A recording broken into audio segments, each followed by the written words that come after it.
What's up guys, Sean here, and today we're going to talk about Colin Kaepernick's recent NFL workout debacle, which in reality turned out to be Colin Kaepernick's latest and least impressive and least successful publicity stunt.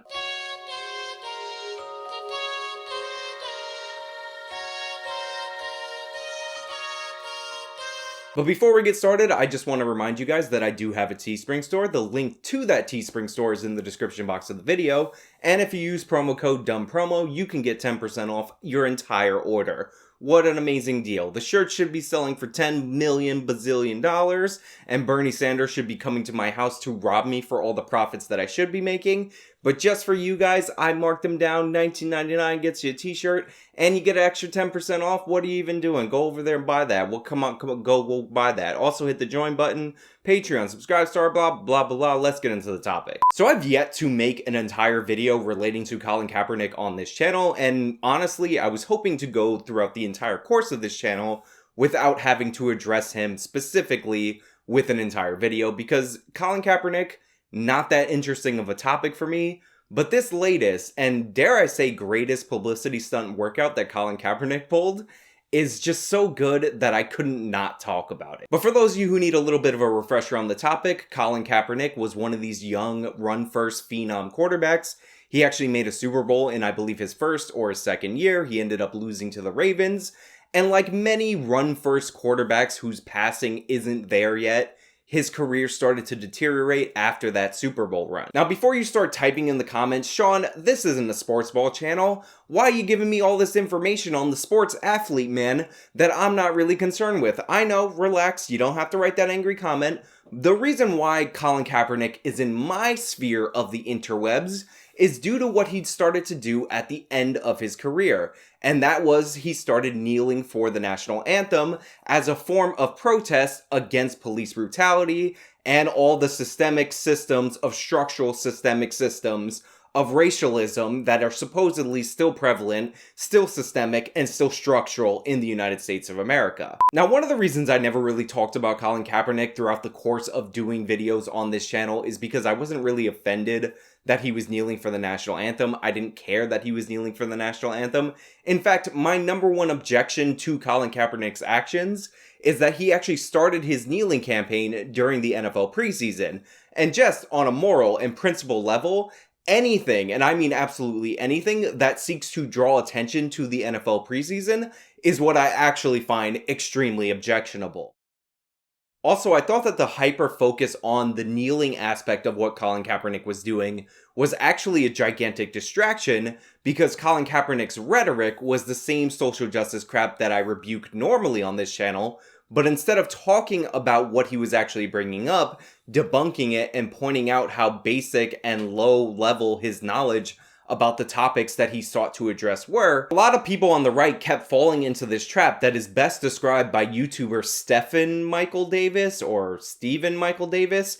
Really confused on his name because it's Scuba Steve, but then it's Stephen with the PH, so I have no idea how it's pronounced. That's why I want to ban all Steven spellings with the PH, because they're just wrong and immoral. But regardless of the problems that we all see in his first name and the fact that we all believe that he needs to change his first name to make it less confusing, he came up with a term called patriotic correctness that I think is perfectly accurate to describe how many conservatives reacted to Colin Kaepernick's kneeling as a form of protest. What I've heard called patriotic correctness. Those of you who were around post 9/11 will remember this particular cultural sensitivity. Conservatives do not like it if you disparage America or the military and are willing to invoke all of the social pressures the left does in the name of political correctness. When Colin Kaepernick kneeled for the anthem, the NFL faced outrage and even boycotts from them and their advertisers from certain members of their fan base. And basically the way that this term is defined is that it's an enforcement of a political correctness-like dogma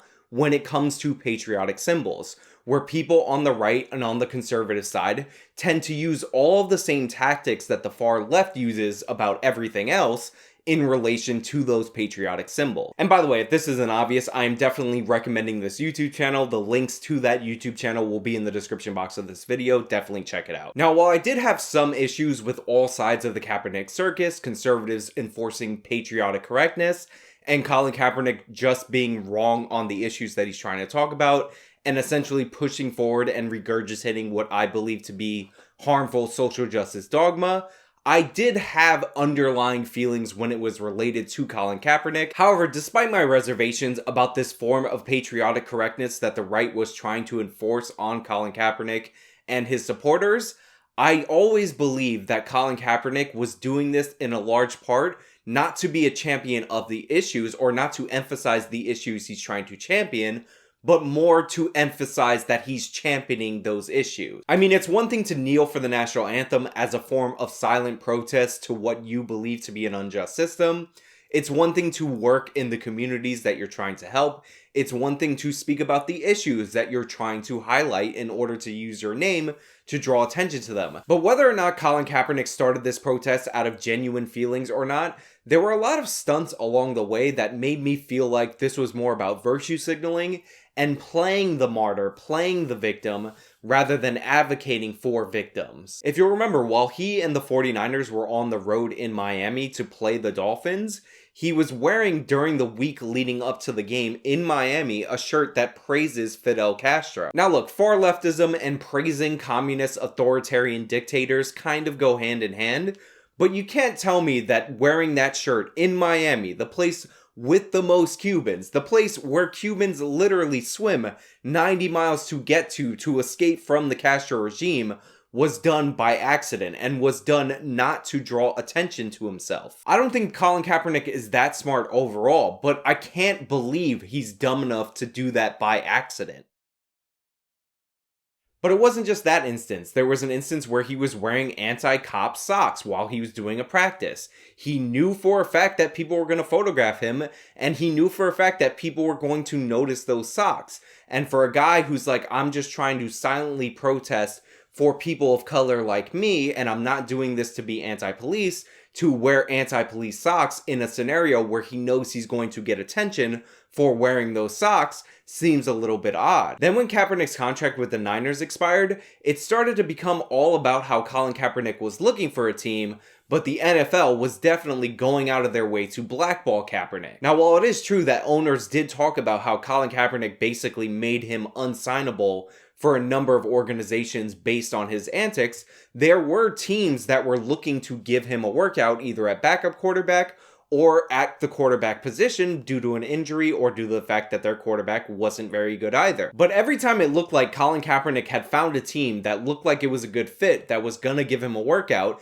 and was maybe going to give him a contract, something would happen right before the workout to completely undercut his chances of getting hired on to be a player on that team. For example, there was the Ravens incident. The Ravens had a coach that happened to be the twin brother of Colin Kaepernick's coach when he was with the 49ers.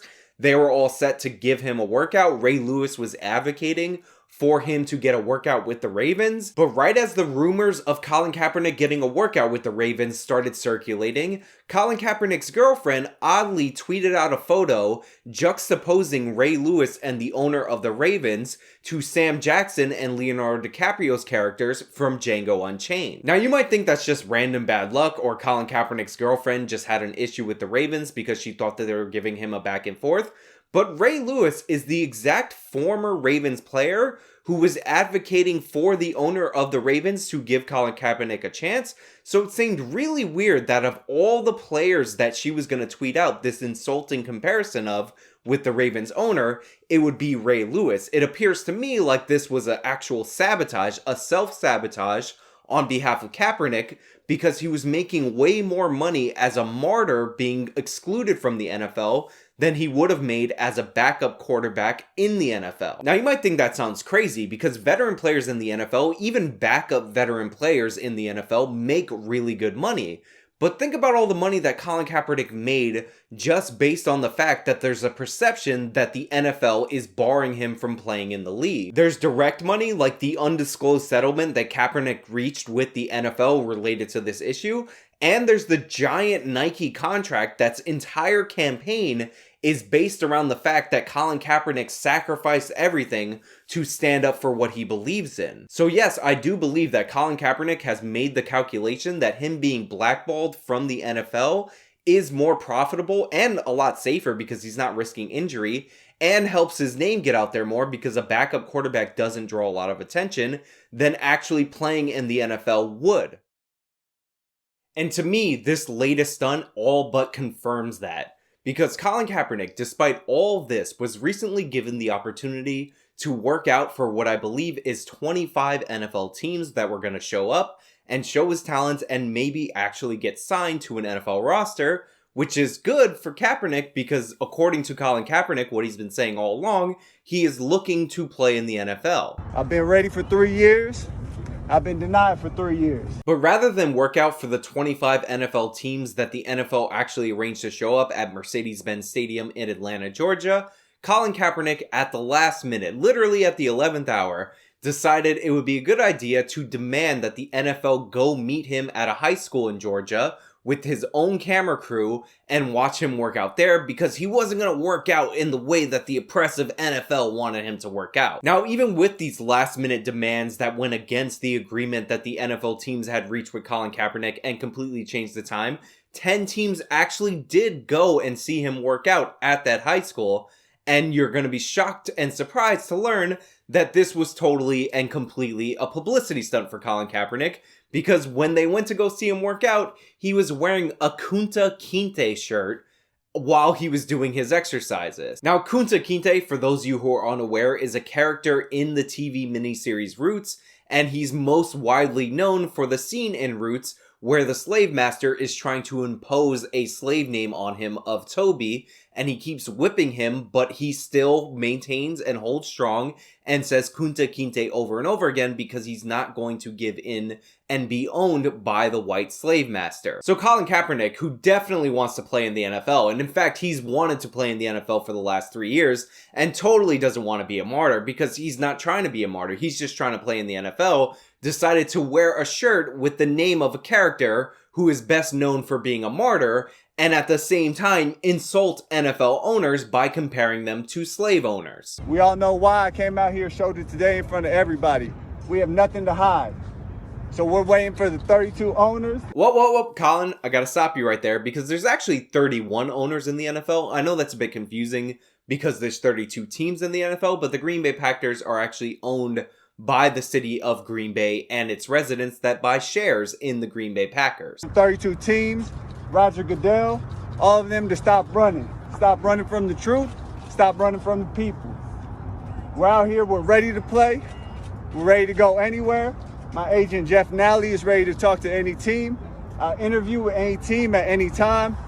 I've been ready, I'm staying ready, and I'll continue to be ready. Look, let's be honest. This guy doesn't want to play in the NFL. If that wasn't obvious before, he has made it 100% crystal clear with this publicity stunt. Colin Kaepernick has made himself a new and possibly even more financially successful career out of not having a career in the NFL. He is way more successful than he would be as a second or third string quarterback in the NFL. I'm sorry, but you don't go out of your way to spit in the face of everybody who's trying to help you get back in the NFL by accident. He doesn't want to be in the NFL. He doesn't want to play football. He wants to monetize the idea that he's trying to get back into the NFL, that he's still good enough to play in the NFL, but ownership keeps denying him because of his political beliefs. And with this stunt, even people who support Colin Kaepernick, people who are around Colin Kaepernick, people who advocated for him to get this tryout like Jay-Z, are seeing that this dude does not want to play in the NFL. Now, I'd like to hope that this would be the last time we have to go through this with Colin Kaepernick. Now, I'd like to hope that this time will be different, that Colin Kaepernick made his desire to be a martyr above all else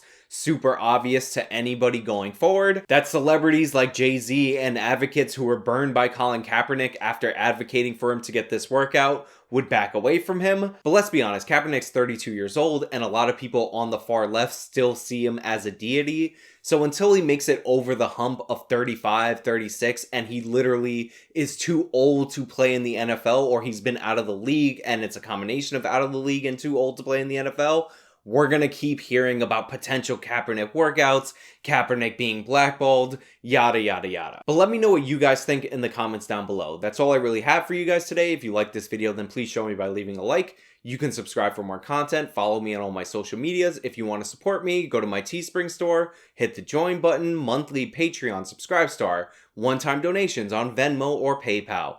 This has been me talking about Colin Kaepernick's entire history and his most recent debacle. Till next time.